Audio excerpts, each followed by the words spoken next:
Welcome to the Daily Plunge. We are in the Gospel of Matthew, chapter 18, verses 1 through 9. The disciples are around Jesus and ask him, who is the greatest in the kingdom of God? And you got to wonder, how did they ask that question? Did they ask it in wonder or with conceit, with their chest puffed out, with spiritual pride? And Jesus deflates them. He calls a little child into their midst and tells them they must become like a child. And what does that mean? A child is dependent, reliant, right? Reliant, trusting. And the other thing about the child is that it's a position of low prestige, right? But a child depends on the promises of their guardians.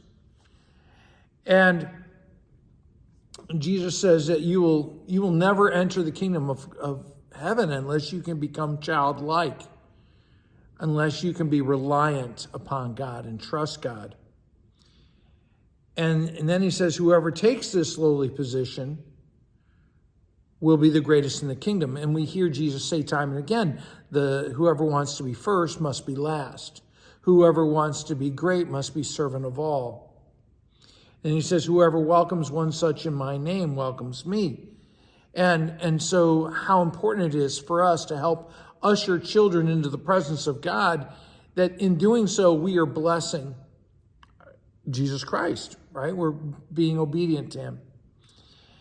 And then Jesus takes it to the next level. If anyone causes these little ones to stumble, it would be better if there was just a huge millstone hung around their neck and they were thrown into the sea to drown. And, what are all the ways that we cause the little ones of the faith to stumble? By our inaction, by not passing on the faith to our children, by our behavior, by our sinful attitudes, right? And he says, woe to the world because of such things that cause people to stumble. And so it's not just these children, but woe to the whole world for causing temptation and for causing sin. And woe to that one person who traffics in temptation. Woe to that one person who's going out of their way to lead others astray. And it's not just people who peddle vices. I mean, you could also talk about this in terms of those who sort of traffic in heresy, in false teaching, who are leading people away from the gospel, from the life-saving gospel of Jesus Christ, into some sort of heresy. It'd be better for them if they just had a large millstone hung around their neck.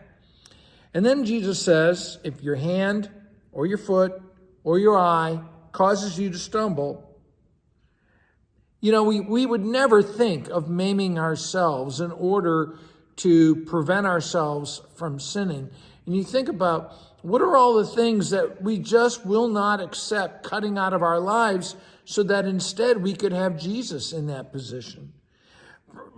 Really, though, it's not my hand, my foot, or my eye that causes me to sin, right? It's my brain. It's my heart. I need a lobotomy. I need a heart transplant. That's where it is. But I want to ask, what are you willing to cut out of your life? What causes you to stumble? That'd be good if you cut that out. Well, hey, thanks, friends. Have a blessed day. If you like this, please share it with others.